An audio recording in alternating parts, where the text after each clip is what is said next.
Olá, meu nome é Paulo Cerqueira. Esse é mais um vídeo que a gente vai falar sobre classes gramaticais. Primeiro, de modo bem geral, substantivos são palavras que nomeiam os seres em geral. Então é tudo aquilo que tiver substância. Podem ser seres animados ou inanimados. Pessoas, animais, utensílios, sentimentos também são considerados substantivos. Então, dentre os substantivos concretos, nós temos pessoas, por exemplo, Marcelo, Valentina, Evangelina, Ângela, professora, médico, árbitro de futebol, juiz. Então, também vai contar, dentro de pessoas, nomes de profissões. Fenômenos da natureza, como chuva, vento, nevoeiro, neblina. Também tem os substantivos minerais, e aí a água conta como mineral, dentro da gramática. Água, ouro, cobre, mercúrio, chumbo, prata, ferro. Lugares também são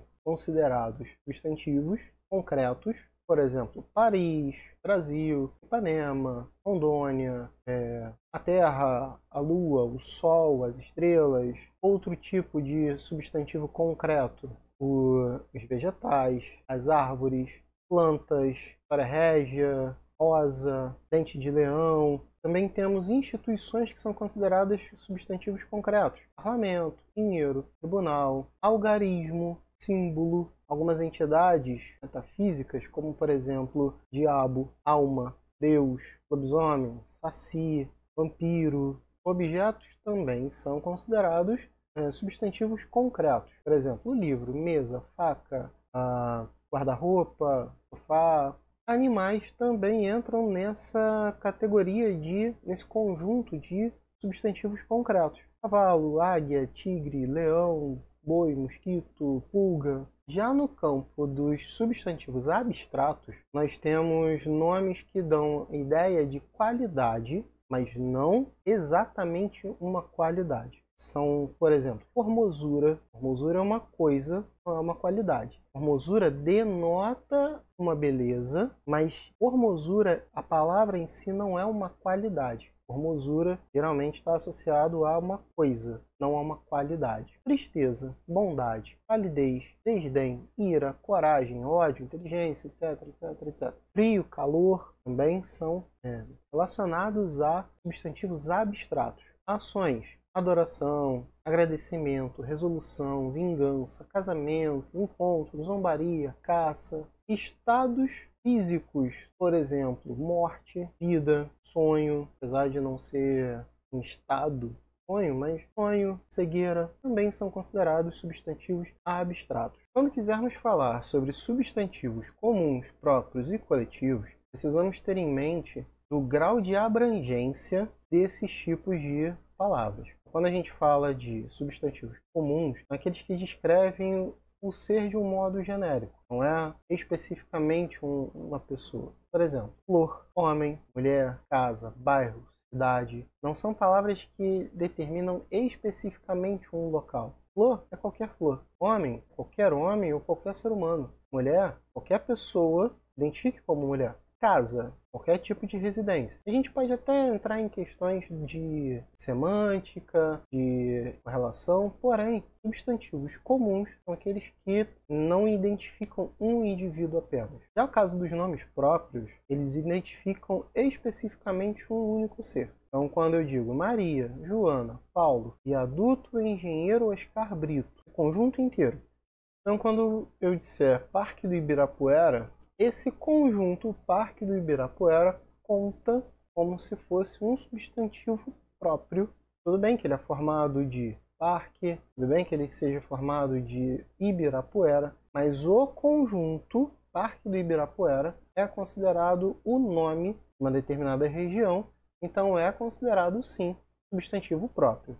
Já os coletivos, eles podem ser separados em dois grupos. São os coletivos indeterminados e os coletivos determinados. Os indeterminados gerais, eles não aludem a uma quantidade específica dos seres da coleção. Já os coletivos determinados se referem à quantidade ou à qualidade dos integrantes daquela coleção.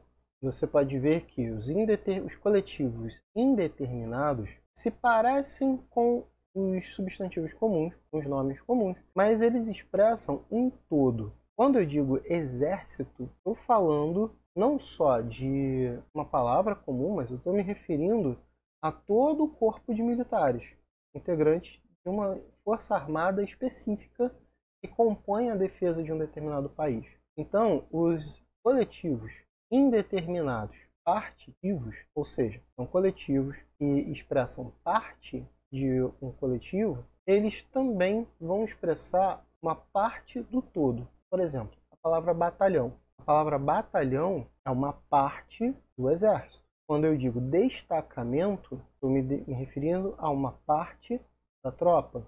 Agora, os coletivos determinados, eles se referem a uma quantidade específica de integrantes de uma determinada coleção. Se os indeterminados, eles se referem a... Agora, os coletivos determinados, eles se referem a uma quantidade específica ou a uma qualidade dos integrantes daquela coleção. Por exemplo, quando eu quero me referir à quantidade, eu vou me referir, por exemplo, com a palavra casal, a palavra par, com o termo dúzia. Mas, Paulo, dúzia não é um número? Pode ser considerado um número. Porém, aqui um coletivo é considerado, uma dúzia de ovos, por exemplo, essa expressão vai ser considerada substantivo, dúzia. Quando eu disser milheiro, grossa, dezena, casal, se eu quiser me referir à qualidade dos indivíduos, daquele conjunto, daquele coletivo, eu posso me referir, por exemplo, a cardume, posso me referir a enxame. Eu sei que essas questões elas não são tão trabalhadas em substantivos, mas é bom ficar de olho nessas questões de determinação e indeterminação. Quando são determinados, par, casal, centena, dezena, dúzia, cardume, junta. E quando for indeterminado, por exemplo, tropa, exército, batalhão, destacamento, são todos substantivos? Sim, porque cada um expressa nuances diferentes de coleções, de pessoas, de objetos. Como eu mencionei, uma das características que mais salta aos olhos em determinadas palavras é o gênero e o número. Agora eu vou falar do gênero, e se a gente pudesse separar todas as palavras em 3 tipos, seriam para designar pessoas de ambos os sexos, e aí a gente vai ver como que são feitas essas divisões. Para designar animais de ambos os sexos, a gente vai discutir como é feito isso. E para designar animais, objetos, entidades, instituições, etc. Quando eu quero falar somente de pessoas, eu uso os substantivos sobrecomuns. Por isso é o nome sobrecomum. Então aí vai ter vítima, algoz, criança, apóstolo, criatura. Estou me referindo a pessoas, tá? Cônjuge, pessoa, indivíduo, testemunha, etc. Quando eu quiser falar de animais, eles vão ser considerados epicenos. Então, sobrecomum são os substantivos que se referem a pessoas. Os epicenos são os substantivos que designam animais, especificamente animais. Albatroz, águia, badejo, baleia, besouro, papagaio, periquito, cobra, enfim. Aqui eu não estou falando de personificação de animal, fazendo com que a pessoa seja considerada uma cobra. Estou falando a palavra cobra, falando a palavra cachorro, são considerados substantivos epicenos. Aquele terceiro grupo que eu mencionei, objetos, animais, vegetais, minerais, entidades, instituições, eles vão ficar num grupo separado, não tem nem o nome de sobrecomum, nem epiceno. Epiceno é especificamente para animais, sobrecomum é especificamente para seres humanos. Existem alguns substantivos que são semanticamente opositivos. O que isso quer dizer? Que não existe uma contrapartida feminina ou masculina na língua portuguesa. Quando eu digo homem, homem dá conta de apenas um tipo de ser humano, do sexo masculino, do gênero masculino. Quando eu digo mulher, dá conta de apenas um tipo de ser humano, do sexo feminino, do gênero feminino. Não existe um feminino de homem, não existe um masculino de mulher, da palavra mulher, da palavra homem. Não existe uma contrapartida flexionada. Não posso colocar um A depois de homem. Eu não posso falar oma. Não existe mulher ou homem, somente dá conta de um grupo de pessoas. Mulher dá conta somente de um grupo de pessoas.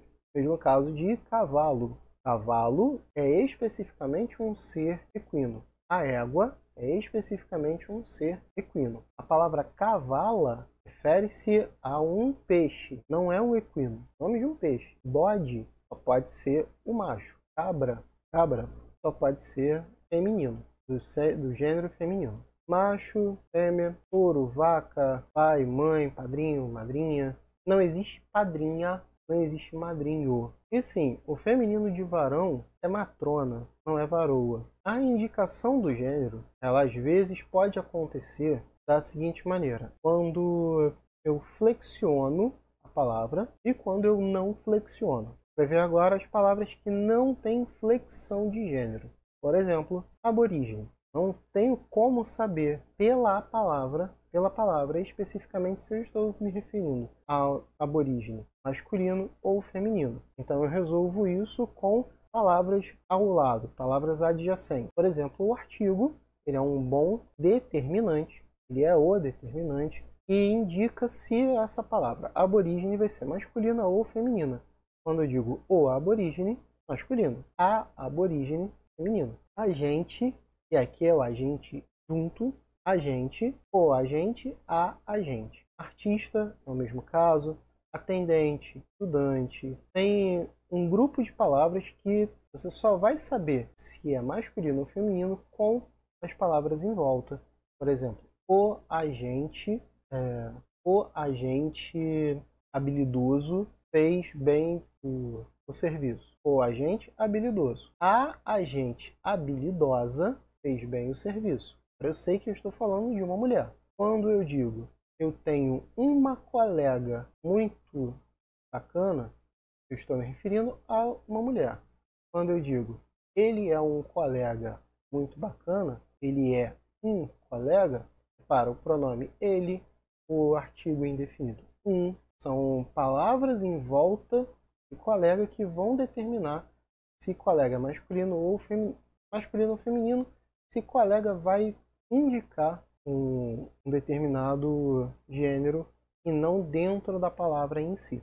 Vejamos também que há algumas palavras que têm a possibilidade de flexionar o gênero, em que o morfema o ou é, em alguns casos, vão ser substituídos pela letra A. Então a gente vai ter, por exemplo, o lobo, em que eu substituo o O, e coloco o A, loba. Pastor, eu não substituiria o OR, mas eu adicionaria o A. Então, pastora, cantor, cantora, menino, menina, mestre, mestra. Apesar de, em alguns casos, já ter a mestre, mas a preferência da gramática tradicional é dizer o mestre, a mestra, amigo, amiga, porco, porca, corredor, corredora e assim sucessivamente. Agora, reparando nesse quadrinho aqui, é o seguinte, tem 3 possibilidades de flexionar o gênero, não só com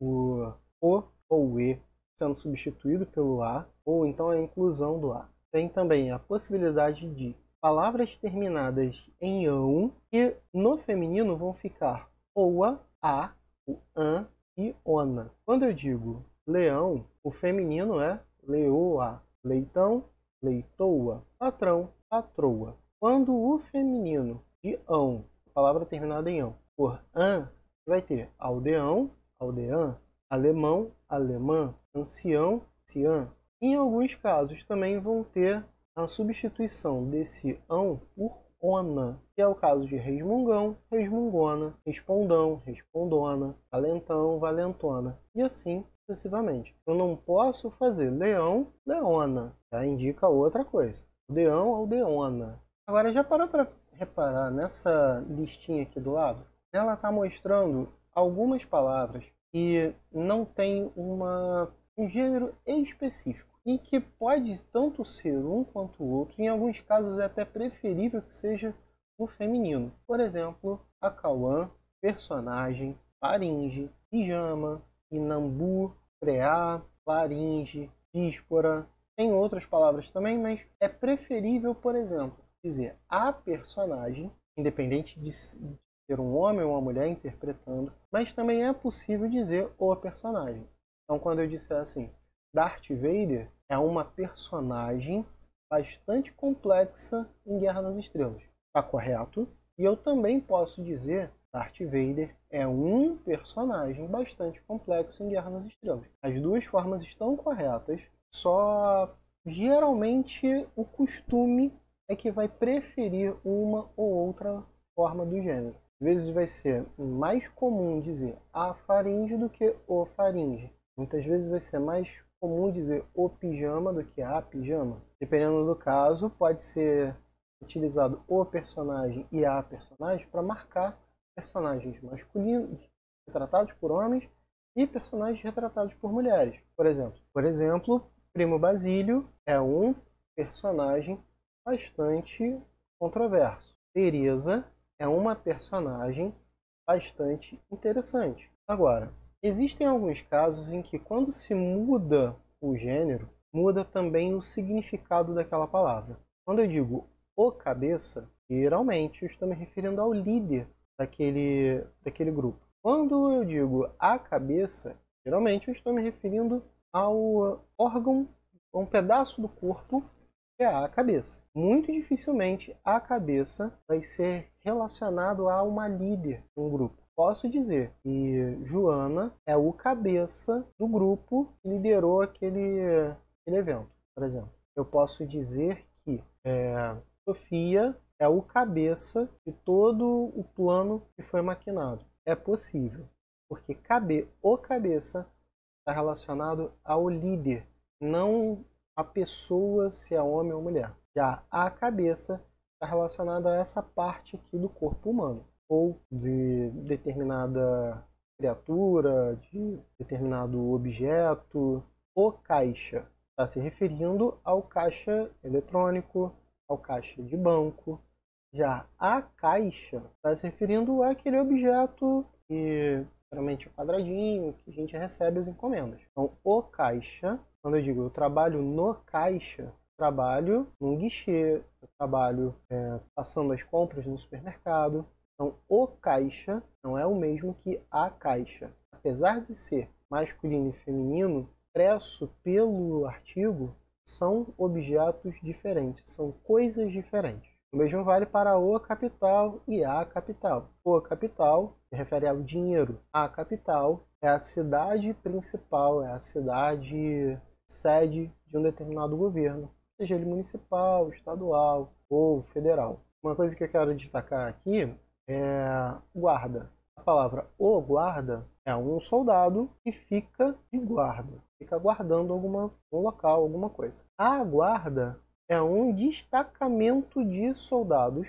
que vai fazer a proteção de um determinado local ou fazer a incursão em alguma coisa. Então precisa tomar cuidado, porque nem sempre porque está no feminino ou no masculino significa exatamente a mesma coisa. Dizer o guia e dizer a guia, coisas completamente diferentes. Dizer o moral e a moral são coisas completamente diferentes. Então precisa ficar bastante atento quanto a isso.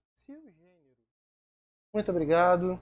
Acesse também o meu site, gramaticacognição.com, link na descrição do vídeo. Um abração